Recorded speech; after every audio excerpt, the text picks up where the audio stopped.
তেজপুৰৰ ৰাজপথত সেৱাৰ অধ্যক্ষক প্ৰতীকী ফাঁচী শিক্ষা বিভাগৰ শ্মশান যাত্ৰা নৱগ্ৰহলৈ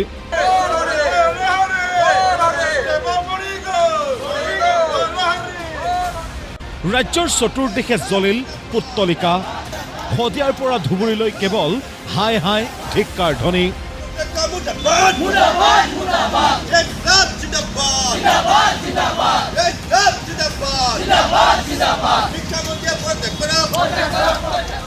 কি আছু কি অসম জাতীয়তাবাদী যুৱ ছাত্ৰ পৰিষদ অথবা NSUI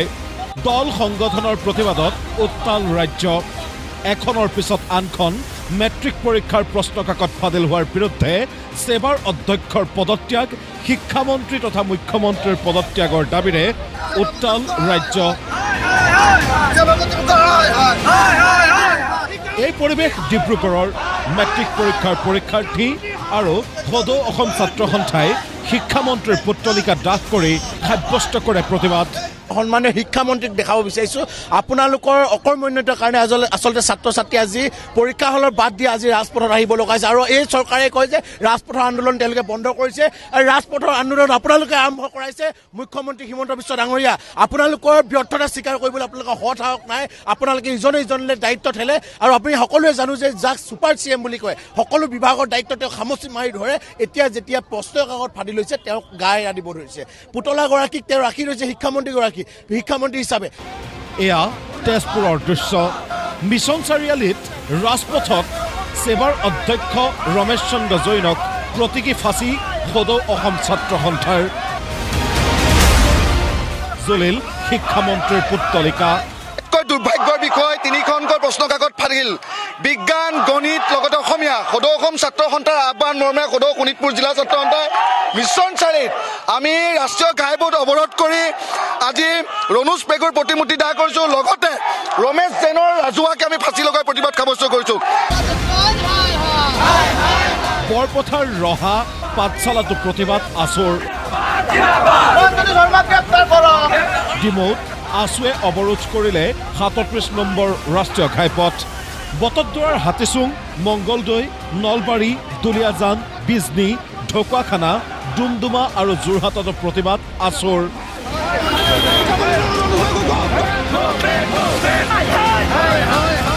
সমান্তৰালভাৱে মহানগৰীত AJICPয়ে সাব্যস্ত কৰিলে অভিনৱ প্ৰতিবাদ খাঙিত তুলি শিক্ষা বিভাগৰ শ্মশান যাত্ৰা নৱগ্ৰহলৈ শিক্ষামন্ত্ৰী আৰু সেৱাক কঠোৰ সমালোচনা AJICPৰ ছাত্ৰ ছাত্ৰীৰ ভৱিষ্যতক লৈ হেতালি খেলা অধিকাৰ ইয়াতে কোনো চৰকাৰকে কোনোই দিয়া নাই আমাৰ শিক্ষামন্ত্ৰী আৰু মুখ্যমন্ত্ৰী মহোদয় বাৰম্বাৰ প্ৰতি বছৰে আমাৰ প্ৰতিবাদ কৰি থাকে আমাৰ সংগঠনসমূহে জাতীয় সংগঠনসমূহে কিন্তু আজি পৰ্যন্ত এটা বছৰ এনেকুৱা যোৱা নাই য'ত এনেকুৱা ধৰণৰ বিসংগতি দেখা দিয়া নাই একেদৰে সোণাৰীৰ সাপে খাতিটো প্ৰতিবাদ অসম জাতীয়তাবাদী যুৱ ছাত্ৰ পৰিষদৰ ৰাজ্যজুৰি এনে প্ৰতিবাদৰ মাজতে আছুৰ সাধাৰণ সম্পাদক শংকৰজ্যোতি বৰুৱাই প্ৰশ্নকাকত ফাদিলৰ সমগ্ৰ ঘটনাক লৈ কৰিছে তাৎপৰ্যপূৰ্ণ মন্তব্য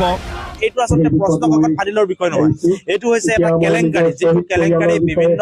ধনৰ বিনিময়ত এক বৃহৎ ধনৰ বিনিময়ত প্ৰশ্নকাকত বিক্ৰী কৰি বিভিন্ন ব্যক্তিগত বিদ্যালয়ক প্ৰশ্নকাকত বিক্ৰী কৰি এটা কেলেংকাৰী কৰিছে যেটো কেলেংকাৰীত প্ৰত্যক্ষভাৱে শিক্ষামন্ত্ৰী হওক সেৱাৰ অধ্যক্ষ হওক বা যিগৰাকী পৰীক্ষা নিয়ন্ত্ৰক এই আটাইকেইগৰাকী ইয়াত জড়িত হৈ আছে যাৰ কাৰণে প্ৰতিবছৰে এনেকুৱা ধৰণৰ ঘটনা সংঘটিত হৈ আছে এই বছৰ সংঘটিত হৈছে সেৱাৰ অধ্যক্ষ আৰু পৰীক্ষা নিয়ন্ত্ৰকগৰাকীৰ বিৰুদ্ধে ব্যৱস্থা গ্ৰহণ নকৰাক লৈ সৰব আছুৰ সাধাৰণ সম্পাদকগৰাকী মূল কথা হৈছে যে গোটেই ব্যৱস্থাটোৰ লগত জড়িত মূল ব্যক্তি কেইগৰাকী হৈছে সেৱাৰ অধ্যক্ষ আৰু পৰীক্ষা নিয়ন্ত্ৰক তেখেতসকলক আজি তাৰিখলৈ কেতিয়াও তদন্তৰ আওতালৈ অনা নহ'ল তাৰ আশীৰ্বাদ প্ৰস্তুত হৈ সেৱাৰ অধ্যক্ষগৰাকী অৱসৰৰ পাছতো তেখেতে এই দায়িত্বত আছে পৰীক্ষা নিয়ন্ত্ৰকগৰাকী এটা দশকতকৈ অধিক তেখেতে পৰীক্ষা নিয়ন্ত্ৰক হিচাপে কাম কাজ কৰি আহিছে প্ৰশ্নকাকত প্ৰস্তুত কৰি আহিছে কিন্তু এবছৰ তেখেতে পৰীক্ষাটো সুকলমে অনুষ্ঠিত কৰিবৰ কাৰণে সফল হোৱা নাই তাৰ পিছতো মুখ্যমন্ত্ৰী হওক শিক্ষামন্ত্ৰী হওক সকলোৱে এই দুগৰাকী ব্যক্তিক সুৰক্ষা প্ৰদান কৰিছে কিন্তু আটাইতকৈ এতিয়া লাখটকীয়া প্ৰশ্ন ইয়াৰ বিপৰীতে আকৌ বিলাসীপাৰাত প্ৰতিবাদকাৰী NSUI কৰ্মীৰ ওপৰত জপিয়াই পৰিল আৰক্ষী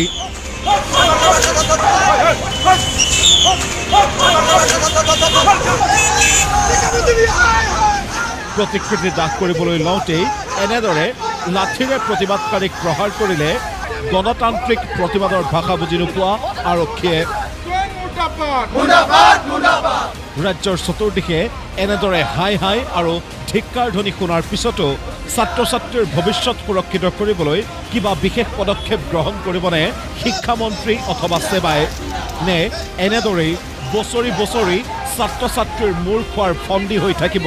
মেট্ৰিকৰ পৰীক্ষা। ব্যুৰ' ৰিপৰ্ট, প্ৰতিদিন টাইম।